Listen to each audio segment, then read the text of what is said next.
दुनिया की तारीख का सबसे बड़ा हाउसिंग प्रोजेक्ट जिसको Guinness book of world record में भी लिखा जाएगा, वो अगर बनाए तो हम इस पूरी दुनिया के नक्शे में पाकिस्तान में बनाए, और पाकिस्तान में सूबा सिंध में बनाए। और आज जो ये तकरीब है, जिस प्रोग्राम का हिस्सा है, ये छोटा प्रोग्राम नहीं है, ये कोई मामूली बात नहीं है।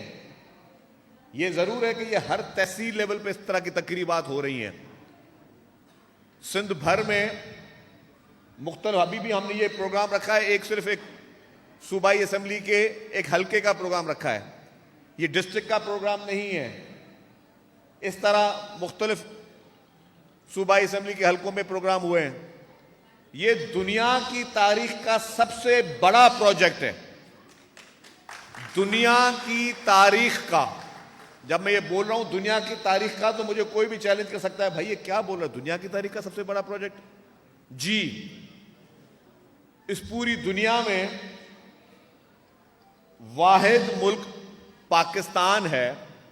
ये हमारा प्यारा वतन पाकिस्तान दुनिया का वाहिद मुल्क है, और उसका ये वाहिद सूबा सिंध है, वादी महरान है, जिसके नौजवान बच्चे ने, जिसके नौजवान लीडर ने, जब बरसातें हुई, जब सैलाब आए, और सैलाब में जो तारीखी तबाहकारियां हुई, उसमें चेयरमैन पाकिस्तान पीपुल्स पार्टी मोहतरम बिलावल भुट्टो जरदारी ने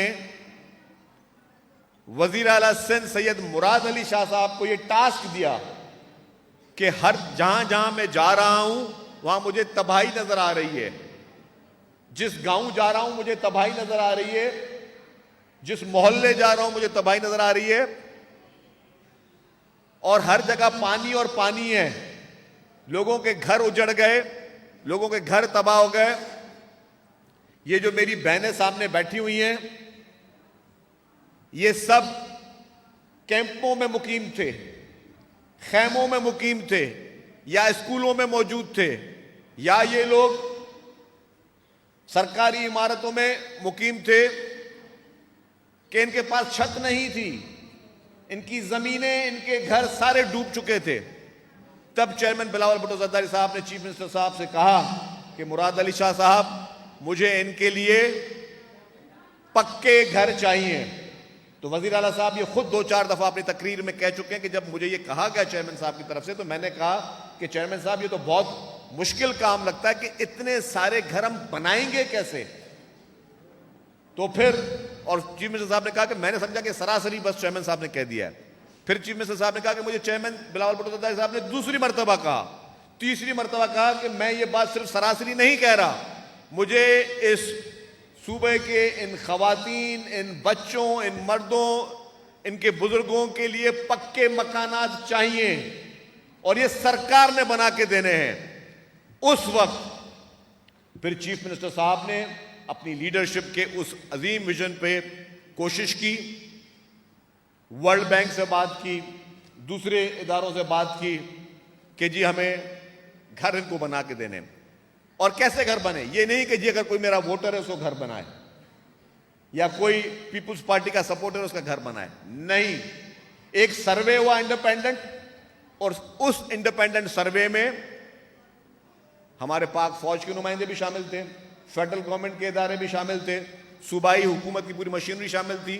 इन तमाम घरों के सर्वे हुए, इनके शनाख्ती कार्ड लिए गए, इनके पुराने घरों की तस्वीर मौजूद हैं जो कि टूट चुके थे, और अब जो नए घर बना के दिए उसकी तस्वीर भी मौजूद हैं। ये हमारी बहनें आपको नजर आ रही है ना, मैं कहूंगा कि कैमरा को मेहरबान करके हमारी इन बहनों को दिखाएं। आप लोग साइड हो जाओ भाई थोड़े। आप ये जो हमारी मासूम बहनें नजर आ रही हैं, इनके घर टूट चुके थे, छतें खत्म हो चुकी थी, और फिर हुकूमत सिंध ने, पाकिस्तान पीपुल्स पार्टी की हुकूमत सिंध ने इनको मुफ्त में घर बना के दिए। और ये किसी ठेकेदार को काम नहीं दिया गया, किसी कॉन्ट्रैक्टर के हवाले से नहीं किया गया, इन तमाम लोगों के बैंक में अकाउंट खोले गए। ये मेरी बहनें बैठी हैं, मैं मीडिया के दोस्तों से बोलूंगा कि इस तकरीब के बाद इन सब का आप इंटरव्यू लें, इनसे पूछें इससे पहले कभी इन्होंने बैंक देखी थी? कभी इनके पास ना बैंक थी ना कभी बैंक में अकाउंट थे।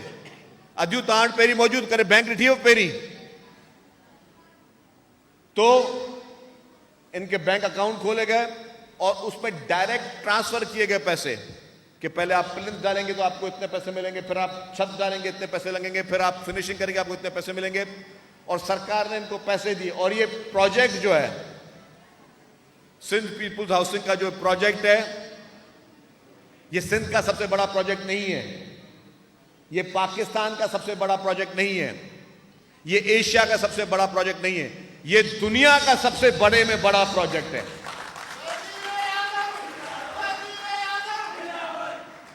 तो इससे पहले नेपाल में, इससे पहले दुनिया में नेपाल में अर्थक्वेक आया था, जिल्जिला आया था, तो वहां हुकूमत ने 8 लाख घर बना के दिए थे, 8 लाख। और अब इस सैलाब में पाकिस्तान पीपुल्स पार्टी की हुकूमत 21 लाख घर बना के दे रही है, 21 लाख घर। और ये 21 लाख घर ऐसे नहीं है कि ये 21 लाख लोगों के लिए फायदा है। एक घर में एक आदमी नहीं रहता, एक घर में कहीं पे 5 आदमी रहते हैं, कहीं पे 8 आदमी रहते हैं, कहीं पे 10 आदमी भी रहते हैं। तो ये 21 लाख खानदानों को पाकिस्तान पीपुल्स पार्टी की हुकूमत सिंध मुफ्त में ना सिर्फ के घर बना के दे रही है, क्योंकि कहानी घर बनाने तक खत्म नहीं हो रही है, उसके बाद ये काफी हमारे मासूम लोग, गरीब लोग, मिस्कीन लोग, ये जहां पे इन्होंने घर बनाए हुए थे वो जमीन भी इनकी अपनी नहीं थी। तो फिर चेयरमैन पाकिस्तान पीपुल्स पार्टी बिलावल भुट्टो जरदारी साहब ने, प्रेसिडेंट आसिफ अली जरदारी साहब ने कहा चीफ मिनिस्टर साहब को कि कोई भी जमीन इनकी हो, भले सरकारी जमीनों पे ये थे, लेकिन अब मुझे इनको इस घर के मालिकाना हुकूक भी देने हैं ताकि ये उसके मालिक बन जाएं जहां पे इन्होंने घर बनाया है। तो फिर इनको मालिकाना हुकूक दिए गए। और अभी भी ये बात यहां पे खत्म नहीं हुई। फिर चेयरमैन साहब ने कहा कि मालिकाना हुकूक भी मुझे उस घर की जो सबसे बड़ी खातून है उसके नाम पर चाहिए। तो जो भी ये खवातीन हैं, इनके शोहर के नाम पर, बेटे के नाम पर, बाप के नाम पर मालिकाना हुकूक नहीं दिए गए, इनकी खवातीन के नाम पर मालिकाना हुकूक पाकिस्तान पीपुल्स पार्टी की सिंध हुकूमत दे रही है। तो मेरे भाइयों, ये छोटी बात नहीं है, कहने को बहुत आसान है। और लोग कहते भी है ना जी कि मवाजने करते हैं, मवाजने कि जी यार पीपुल्स पार्टी ने क्या किया।